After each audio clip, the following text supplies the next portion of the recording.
So I've been thinking about the principles that I live by that have helped me the most in my life, and just wanting to share them.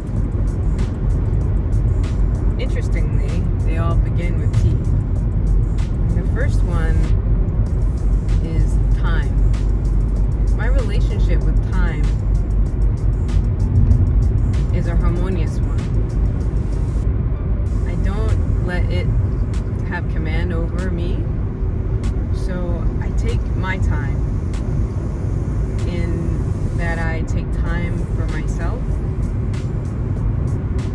in that I don't rush, and those two things have been pivotal, where I don't make my decision about how I spend my time, or because time it can be translated into our lives, right?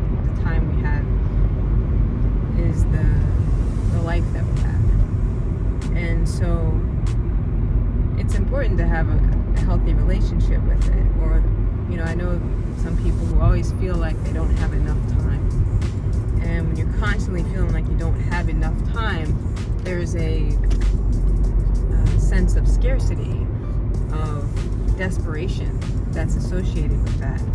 I don't have enough time to do all the things that I want to do or that I need to do. And so there's so many things there. If I really drill down, it's about priorities. Priorities determine how we choose to spend our time and to what we give our attention.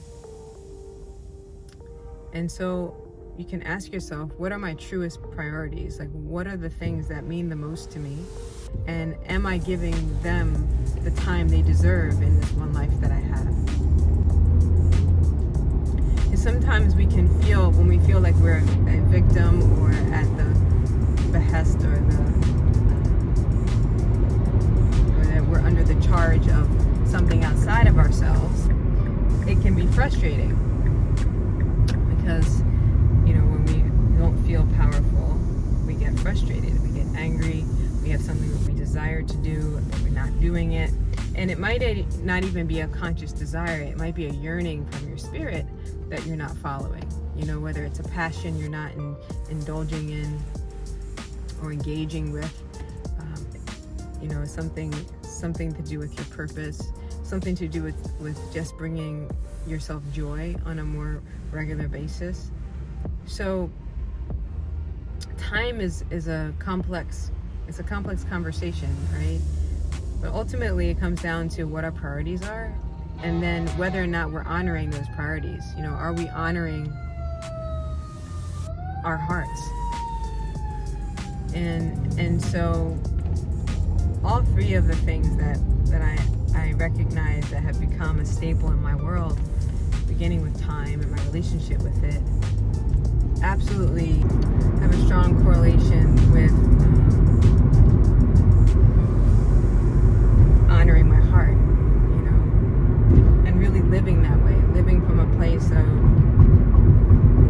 deep listening to my heart and doing what it asks, regardless of what my ego says. My ego will, and my ego is not a bad thing. The ego gives us our personality. It often is villainized, but we need our ego. It's how, our friends know who we are again and again. It's how we make decisions.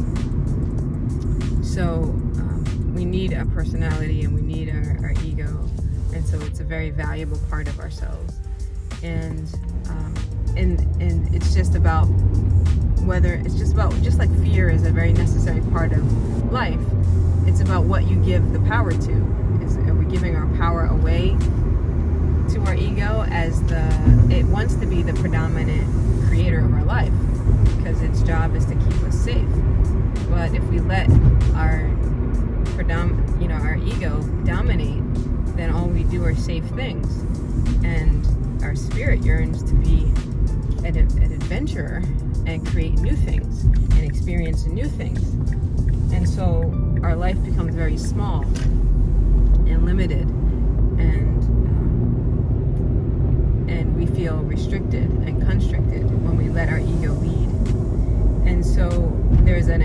expansiveness in our chests, even that we can feel when we're really leaning into our hearts and listening deeply, and then having the courage to step into action on behalf of our hearts. And so, that's the space that I'm living in, and have been for quite some time, and that has given me so much fulfillment moment to moment versus some horizon fulfillment where one day I'll feel fulfilled. It's really about feeling fulfilled every day, because the truth is we don't know how many days we have. And so when people come into my awareness, when things come into my awareness that make my heart expansive, and my heart tells me to take action, I do. And sometimes, not sometimes, most of the time, ego or subconscious or unconscious will flare up, and even have a lot of times hardwired responses to certain situations that we've experienced and had high emotion involved with before. Our unconscious will want to keep us safe, and so we'll send those feelings of threat and tell us not to do it, right? And we will have these feelings even that we shouldn't do it, but they flood only after the heart has spoken. And it's so funny, the heart speaks with this whisper and with this kind of nuanced kind of feeling a lot of times. And so it does take a semblance of congruence and willingness and quietude to really attune to your heart, and to be able to decipher between ego and heart conversation. And ultimately what we would love is for us to get congruence between our head and our hearts, where our head supports our heart decisions. And that's a process, it's a process. But it is possible, and it's just a matter of letting go, of doing letting go work, work around just letting go. And I call it work just because it's easiest to say, but it's really decision and active release. It's just active release.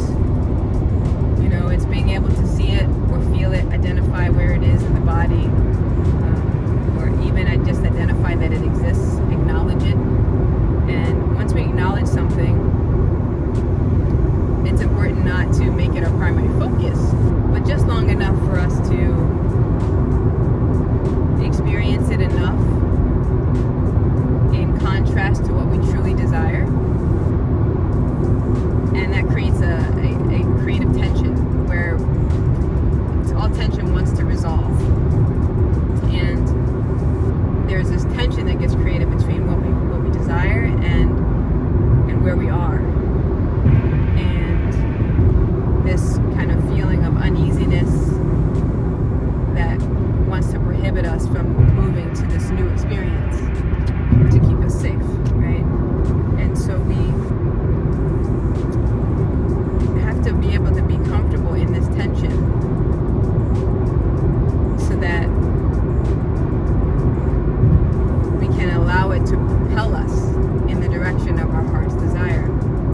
Or else we end up letting go of the desire. Like, we might get thoughts like, oh, I don't really want that anyway. Oh, it didn't mean anything. Oh, that sign that I got, that dream I had, that person who came into my awareness, that feeling I had the moment I had the thought, when someone offered me that, I had this feeling like expansive, but then it immediately flooded in these thoughts of, you're not good enough, you need more time, you need to study more, you need more certifications, all those things that come in even nanoseconds after the heart has spoken and said, yes, that is for you, do this.